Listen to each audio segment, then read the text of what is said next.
আসসালামু আলাইকুম। সবাই কেমন আছেন? আশা করি সবাই ভালো আছেন। আজ আপনাদের জন্য নিয়ে এসেছি গল্পের নতুন পর্ব। আশা করি গল্পটি আপনাদের ভালো লাগবে। তাহলে চলুন শুরু করা যাক। বিয়ের প্রথম রাতেই যখন কেউ শোনে তার স্বামী অন্য আরেকজনকে ভালোবাসে, তখন কি করা উচিত? অনুভূতি কেমন হওয়া উচিত? আমার জানা নেই। এখন কষ্ট পাবো না খুশি হব বুঝতে পারছি না। কারণ এই বিয়েতে মত আমারও ছিল না। কিন্তু আমার চাচা টাকার লোভে পড়ে আমার মতের বিরুদ্ধে বিয়ে দিয়ে দেয়। এরপর স্বামীর মুখে একথা শুনে যা করলাম সেটা হয়তো আমার স্বামী আশা করেনি। এরপর যা হলো, আমার নাম হুমায়রা আক্তার মায়া। সবাই আমাকে মায়া বলেই ডাকে। ফ্যামিলি বলতে কেউ নেই আমার। মা বাবাকে সেই ছোটবেলায় হারিয়েছি। একমাত্র ছোট চাচা ছিল, তিনি আমাকে নিজের মেয়ের মতো স্নেহ করে লালন পালন করেন। আমার চাচিও আমাকে খুব ভালোবাসেন, কারণ তাদের কোনো সন্তান নেই। আমি তাদের সব কিছু। যখন যা চেয়েছি তাই পেয়েছি। আমার চাচা একটা বড় কোম্পানিতে ছোটখাটো একটা চাকরি করে। তা দিয়ে আমাদের সংসার বেশ ভালোই চলে। আমি এবার ইন্টার সেকেন্ড ইয়ারে পড়ছি। আমি দেখতে খুবই সুন্দরী, অবিকল রাজকুমারীর মতো। কলেজের অনেক ছেলে আমার পেছনে ঘোরে, কিন্তু আমি পাত্তা দেই না। কোথায় ওরা বড়লোক বাপের বড়লোক ছেলে, আর আমি সামান্য একটা চাকরিজীবীর মেয়ে। আমি তো খুব ভালো করেই জানি আগুন আর পানি কখনো মেশে না। তাই শুধু শুধু আগুনে ঝাঁপ দিয়ে নিজের বিনাশ করতে চাই না। বেশ ভালোই দিন যাচ্ছিল, মনের আনন্দে পড়াশোনা করে যাচ্ছি। একদিন চাচা দুপুরে খাবার নিয়ে যায়নি। চাচির সাথে একটু কথা কাটাকাটি হয়েছে তাই। কিন্তু চাচি আম্মা চিন্তায় পড়ে গেল দুপুরে মানুষটা কি খাবে বলে। স্বামী স্ত্রীর মাঝে যতই ঝগড়া হোক, কিন্তু স্ত্রী তার স্বামীর কথা নিশ্চয়ই ভাবে। যেমন আমার চাচি দুপুরের দিকে আমাকে বলে, মায়ামা, এই খাবারগুলো একটু তোর চাচাকে দিয়ে আসতে পারবি? আমি বললাম, ঠিক আছে চাচি আম্মা, আমি দিয়ে আসবো। এই বলে খাবার নিয়ে বেরিয়ে পড়লাম চাচার অফিসের উদ্দেশ্যে। একসময় পৌঁছে গেলাম।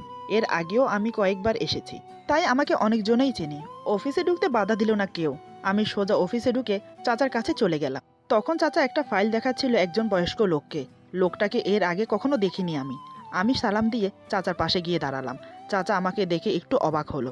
তিনি আমাকে বললেন, কি রে মা, তুই দুপুরবেলা এখানে? বাড়িতে কিছু হয়েছে নাকি? আমি বললাম, এখনো কিছু হয়নি, তোমার জন্য খাবার নিয়ে এসেছি। ভালো ভালো খাবারটা খেয়ে নাও, তা না হলে কিন্তু বাড়ি ফেরার পর তোমার উপরে তুফান বয়ে যাবে। এটা আমার কথা না, চাচির কথা। আমার চাচা আমার মাথায় একটা টোকা মেরে বলে, অনেক ফাজিল হয়েছিস না? ঠিক আছে খাবো, রাখ। আমি বললাম, ঠিক আছে তাহলে আমি যাই, তুমি কিন্তু খাবারটা খেয়ে নিও। চাচা বলে, আরে তুই কোথায় যাচ্ছিস? দুপুরে আমার সাথে খাবি। আমি বললাম, এখানে শুধু তোমার খাবার দিয়েছে, আমার খাবার দেওয়া হয়নি, আমি বাসায় গিয়ে খাবো। এতক্ষণ ধরে আমরা চাচা ভাতিজি কথা বলছি, কিন্তু ওই বয়স্ক লোকটা ঠাঁই দাঁড়িয়ে আমাদের দুজনের কথা শুনছে আর অবাক হয়ে আমার দিকে তাকিয়ে আছে। আমি আর চোখে বারবার ওনার দিকে দেখছি, কিন্তু না, লোকটার চোখের পলক পড়ছে না। সে একইভাবে আমার দিকে তাকিয়ে আছে। মনে মনে ভাবলাম, লোকটা কি পাগল নাকি? এরই মাঝে আমার চাচা বলে, ও, তোকে তো বলা হয়নি, ওনাকে চিনিস? আমি মাথা দুদিকে নাড়িয়ে বললাম, না। চাচা বলে, ইনি হচ্ছেন এই কোম্পানির মালিক, প্রায় সময় আসে। আমি ওনাকে উদ্দেশ্য করে সালাম দিলাম। লোকটা সালামের উত্তর দিল। তারপর আমি চাচা থেকে বিদায় নিয়ে চলে এলাম। আমি চলে আসার পর লোকটা আমার চাচাকে জিজ্ঞেস করে আমার কথা। চাচা আমার ব্যাপারে সব খুলে বলে। সব শুনে লোকটা অদ্ভুত একটা আবদার করে বসে আমার চাচার কাছে। এখানে বলে রাখি, লোকটার নাম হলো মোহাম্মদ নিজামুদ্দিন, আর আমার চাচার নাম মোহাম্মদ আতিক রহমান।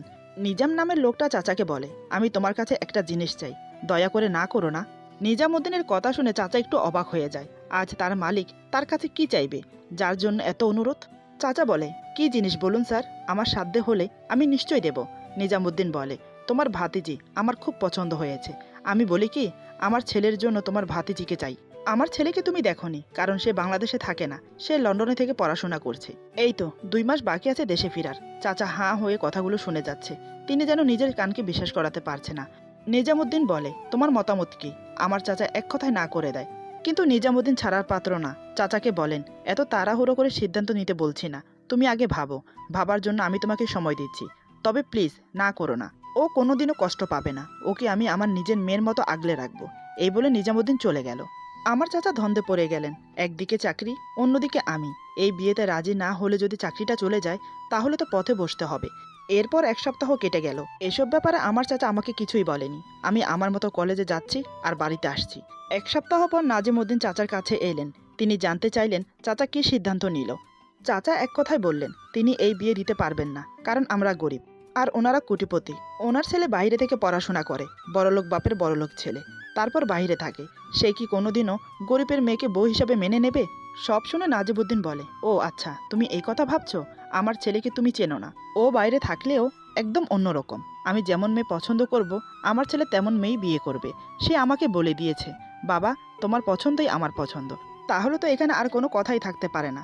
আর রইল তোমার ভাতিজির ভবিষ্যৎ। তা নিয়ে তুমি চিন্তা করো না। তোমার ভাতিজিকে আমার ঘরে তোলার আগেই আমি তোমার নামে একটা বাড়ি আর 10 লক্ষ টাকা ব্যাংকে রেখে দেব। বলো, এ তো হবে না আরও চাই? বাড়ি আর টাকার কথা শুনে চাচার চোখ চকচক করে উঠল। তিনি লোভ সামালতে পারলেন না। আগে পিছে না ভেবে আমাকে জিজ্ঞেস না করে রাজি হয়ে গেল। সত্যি, টাকার লোভ বড় লোভ। টাকার লোভ দিয়ে কাকে কি করানো যায় না বলেন তো? আমার চাচাকে রাজি হতে দেখে নাজিম উদ্দিন খুশিতে আত্মহারা হয়ে গেল। জানি না তিনি আমার মাঝে কি দেখলেন।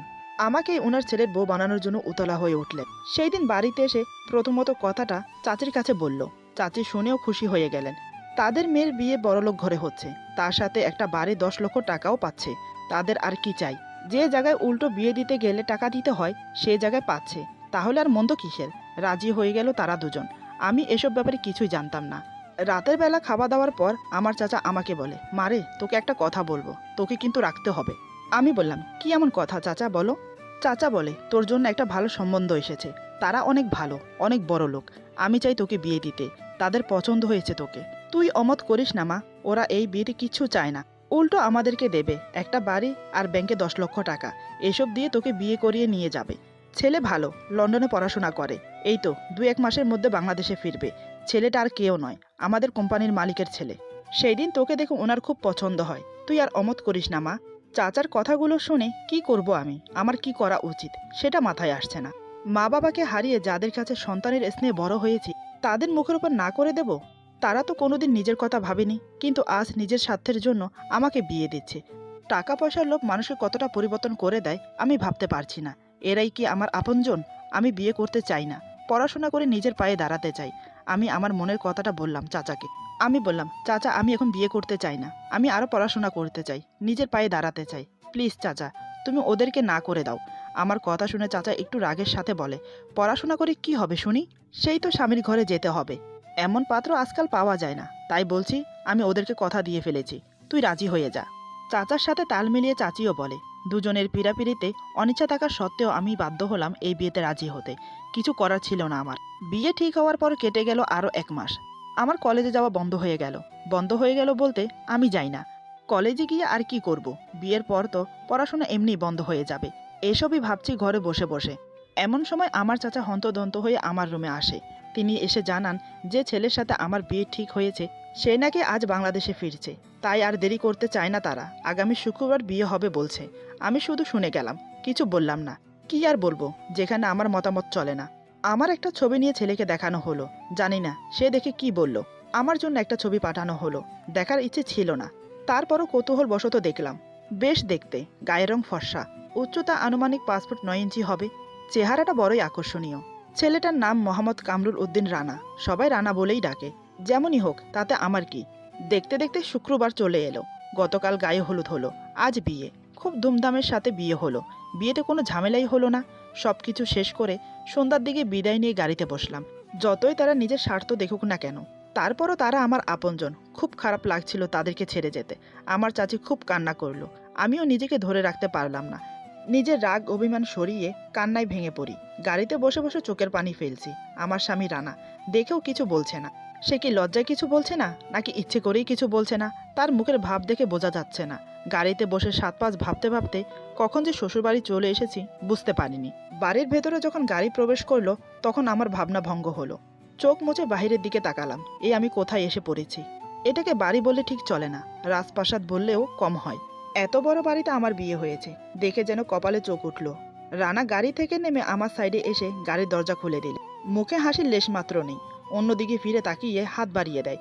এটা বোঝাতে চাচ্ছে যে আমার কোনো ইচ্ছে নেই তোমার হাত ধরে গাড়ি থেকে নামানোর। আমি ওর দিকে এক নজর তাকিয়ে সৌজন্যমূলক ওর হাতে হাত রেখে গাড়ি থেকে নেমে আসি।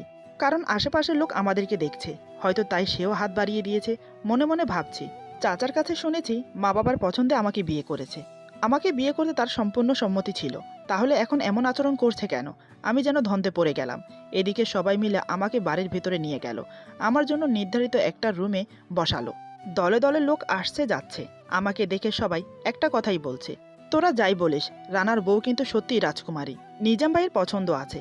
একদম খুঁজে খুঁজে পরি নিয়ে এসেছে। রানা সবার কথা শুনে আর চোখে আমার দিকে তাকায়। ওর মুখে একটা রহস্যময় হাসি। এটা কি গর্বের হাসি, নাকি অন্য কোনো রহস্য লুকিয়ে আছে? জানি না আমি কিছুই। সবকিছু যেন কেমন অদ্ভুত অদ্ভুত লাগছে। ওইদিকে আমাদের বাসর ঘর সাজানো নিয়ে ব্যস্ত অনেকজন। রাত 11:30টার দিকে কমপ্লিট হলো বাসর ঘর সাজানো। আমাকে আরেক দফা সাজানো হলো বাসর ঘরে দেওয়ার জন্য। আমার মনের ভেতরে কি চলছে কাউকে বলে বোঝাতে পারছি না। আমি নিজেও জানি না আজ এমন একজনের সাথে বাসর করব যাকে আমি কোনোদিন দেখিনি, চিনিও না। কি অদ্ভুত সমাজ! অপরিচিত একজোড়া ছেলে মেয়েকে স্বামী স্ত্রী বানিয়ে দেয়, বোঝার মতো জানার মতো কোনো সময় দেয় না। বিয়ের দিনে এক রুমে, যার নাম বাসর রাত, কিভাবে অ্যাডজাস্ট করব সেগুলোই ভাবছি। আমাকে সাজানোর পর বাসর ঘরে বসিয়ে দিল। কয়েকজন ভাবি এসে আমাকে এটা সেটা বুঝিয়ে দিল কিভাবে কি করতে হবে। তারপর ওরা চলে গেল। আমি বসে আছি ফুল দিয়ে সাজানো খাটে, ওয়েট করছি রানার জন্য। প্রায় 12:30টার দিকে রানা রুমে প্রবেশ করলো। রুমে প্রবেশ করে দরজা লাগিয়ে দিল। আমি বসে আছি, আমার মাঝে কোনো প্রতিক্রিয়া নেই। তবে কিসের একটা অজানা ভয়ে হাত পা ঠান্ডা হয়ে আসছে। বুকের ভেতরটা খুব জোরে ওঠানামা করছে। রানা ধীরে ধীরে আমার সামনে এসে দাঁড়ায়, আমার দিকে তাকিয়ে আছে অপলকহীনভাবে। কিছুক্ষণ এভাবে অতিবাহিত হওয়ার পর রানা গম্ভীর সুরে বলে, দেখো, আমি তোমাকে কোনোদিনও স্ত্রীর অধিকার দিতে পারবো না, কারণ আমি অন্য কাউকে ভালোবাসি। এ কথা শুনে আমি ওর দিকে তাকিয়ে থাকি। তাকিয়ে থেকে ভাবছি কি রিয়েকশন দেব। কিছুই বুঝতে না পেরে ওর দিকে তাকিয়ে রইলাম। এমনিতে আমার এই বিয়েতে মত ছিল না। এখন কি আমি খুশি হব না কান্না করব জানি না। রানা আমার দিকে তাকিয়ে দেখে আমি ভুরু কুঁচকে তাকিয়ে আছি। তাই ও জিজ্ঞেস করলো, এভাবে ভুরু কুঁচকে তাকিয়ে আছো কেন? আমি কি বলেছি বুঝতে পারোনি? আমি বললাম, বুঝতে পেরেছি। রানা বলে, বুঝতে পারলে উত্তর দিচ্ছ না কেন? আমি বললাম, ভাবছি কি রিয়েকশন করব। আমার কথা শুনে রানা কিছুক্ষণ তাকিয়ে দেখে দৌড়ে বারান্দায় চলে যায়। আমি দেখে অবাক, আমার কথা শুনে ও বারান্দায় চলে গেল কেন? আমি বিস্ময়ে অবাক হয়ে ওই দিকে তাকিয়ে আছি। প্রায় 5 মিনিট পর রানা রুমে প্রবেশ করলো। আমার সামনে এসে বলে, আমি কোনো মজা করছি না, সত্যি বলছি। আমি অন্য একটা মেয়েকে ভালোবাসি। তোমাকে কখনোই স্ত্রীর অধিকার দিতে পারবো না, তাই আমার থেকে কোনো কিছু আশা করো না। আমি বললাম, অন্য মেয়েকে যখন ভালোবাসো তাহলে আমাকে বিয়ে করলে কেন? বিয়ে না করলেই পারতে। রানা বলে, এমনিতে আমার কোনো ইচ্ছে ছিল না। বাবার মুখের উপর কথা বলতে পারতাম না। মা মারা যাওয়ার পর থেকে, সেই ছোটবেলা থেকে বাবা আমাকে কোলে পিঠে করে মানুষ করেছে। কখনোই কোনো কিছুর অভাব বুঝতে দেয়নি। সেই মানুষটা আমার কাছে একটা আবদার করলো, সে আবদার কি করে ফেলি। আমি বললাম, তাই বলে কারোর জীবন নিয়ে ছিনিমিনি খেলা কিন্তু উচিত না।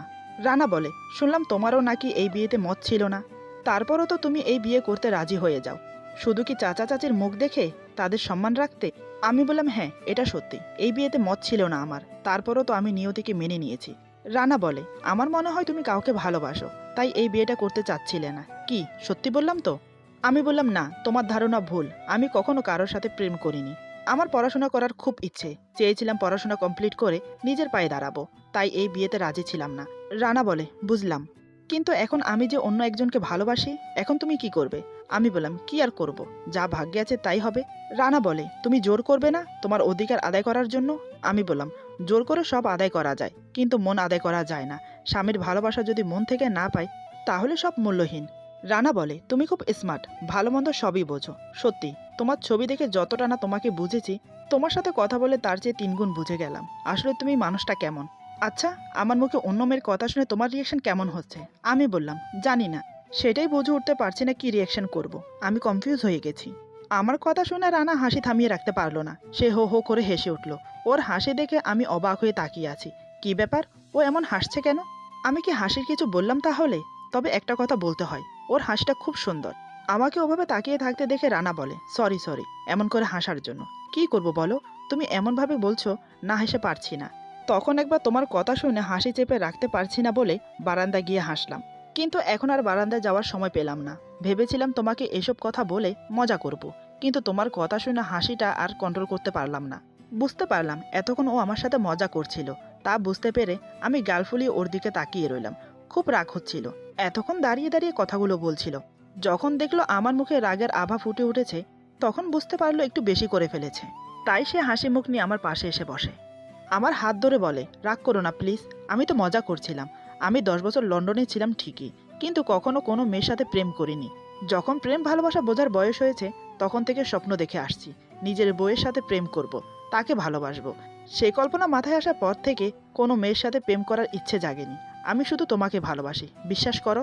তোমাকে যখন ছবিতে দেখি, তখন থেকে স্বপ্নের সাগরে ভাসছি। আমি চুপচাপ ওর কথা শুনে যাচ্ছি। আমার সাথে মজা করা, আমাকে বোকা বানানো। দাঁড়াও, এবার তোমাকে বোঝাবো মজা। তোমার সাথে এখন যা ঘটবে, তারপর থেকে আর কখনো কারোর সাথে মজা করার প্ল্যান মাথায় আসবে না। আমি বললাম, হয়েছে তোমার লেকচার দেওয়া? যদি হয়ে থাকে আমাকে ঘুমোতে দাও। এই বলে হাত ছাড়িয়ে নিলাম। রানা বলে, আরে ঘুমোবে মানে? আজ তো আমাদের বাসর রাত, তাই না? আজ আমরা একে অপরের সাথে গল্প করে কাটিয়ে দেব, মাঝে মাঝে একে অপরকে একটু ভালোবাসবো। আমি মুখ বেঁকিয়ে বললাম, কেন, আমার সাথে কেন? যাও না তোমার ভালোবাসার কাছে, যাকে আমার আগে তুমি ভালোবাসতে তার বুকে মাথা রেখে গল্প করো, মাঝে মাঝে তাকেও ভালোবেসো। রানা আমার কথা শুনে একটু হকচকিয়ে যায়। একটু আগে শান্তশিষ্ট মেয়েটা এখন ভিলেন হয়ে গেছে, এটাও কি সম্ভব? একটু আগে কত সুন্দর করে কথা বলছিল আমার সাথে, আর এখন ভিলেনের পাঠ ধরেছে। হে আল্লাহ, এটাও কি কপালে ছিল আমার? ভাবলাম কি আর হয়ে গেল কি। রানা বলে, এমন করে বলছো কেন? আমি তো কোনো মেয়ের সাথে প্রেম করি না, তোমার সাথে শুধু মজা করেছি, বিশ্বাস করো। আমি বললাম, আমি বিশ্বাস করি না, তুমি অন্য একটা মেয়েকেই ভালোবাসো, এটাই সত্যি, তাই তুমি এখন ঘুমোতে যেতে পারো। রানা মুখ কালো করে বলে, ঘুমোতে যেতে পারি মানে? কোথায় যাব? আমি বললাম, ওই যে দেখছো সোফা, ওখানে ঘুমাবে, এটাই তোমার শাস্তি। রানা বলে, দয়া করো লক্ষ্মীটি, আমি সোফাতে ঘুমোতে পারি না, ঘুমানো অবস্থায় পড়ে যাব। আমি বললাম, কোনো দয়া হবে না, যাও ঘুমিয়ে পড়ো, রাত অনেক হয়েছে। রানা বলে, সামান্য অপরাধের এত বড় শাস্তি? কোথায় ভাবলাম বাসরাতে তোমার সাথে অনেক গল্প করব, অনেক আদর করব, অনেক ভালোবাসবো, তার বদলে তুমি আমাকে শাস্তি দিচ্ছ? একবার ভেবে দেখো না প্লিজ। আমি বললাম, এখানে ভাবার কিছু নেই, তুমি আমার ইমোশন নিয়ে খেলেছো, তাই এই শাস্তিটা তোমার প্রাপ্য। রানা আর কথা বাড়ালো না, সোজা উঠে চলে গেল সোফায় ঘুমোতে। খাটের ওপর থেকে একটা বালিশ নিয়ে শুয়ে পড়ল। আমি একটু মুচকি হেসে অন্যদিকে ফিরে শুয়ে পড়লাম। মনে মনে ভাবছি, অন্যের সাথে মজা করলে দেখো কেমন শাস্তি পেতে হয়, এখন কেমন লাগছে, আমার কিন্তু খুব মজা লাগছে। ওইদিকে রানা শুয়ে শুয়ে আমার কথা ভাবছে।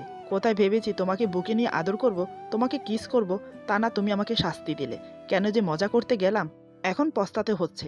এসব ভাবতে ভাবতে ঘুমিয়ে পড়লো। আমিও ঘুমিয়ে পড়লাম। সকালে আমার ঘুম ভাঙলো। রানা তখনও ঘুমোচ্ছে সোফায়। আমি ঘুম থেকে উঠে ওকে একটু দেখলাম, কি নিষ্পাপ লাগছে। সত্যি আমার বরটা যে এত সুন্দর আমি কখনো কল্পনা করতে পারিনি।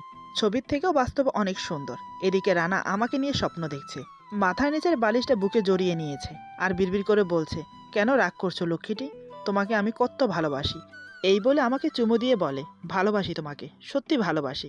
এটা তোমার কপালে চুমু দিলাম, এবার তোমার ঠোঁটে চুমু দেব, লজ্জা পেও না। এই বলে আবার চুমু দেয় আমার ঠোঁটে। আমি লজ্জায় আঁচলে মুখ লুকালাম, আর হাসি থামিয়ে রাখতে পারছিলাম না। জোরে জোরে হাসতে শুরু করে দিলাম।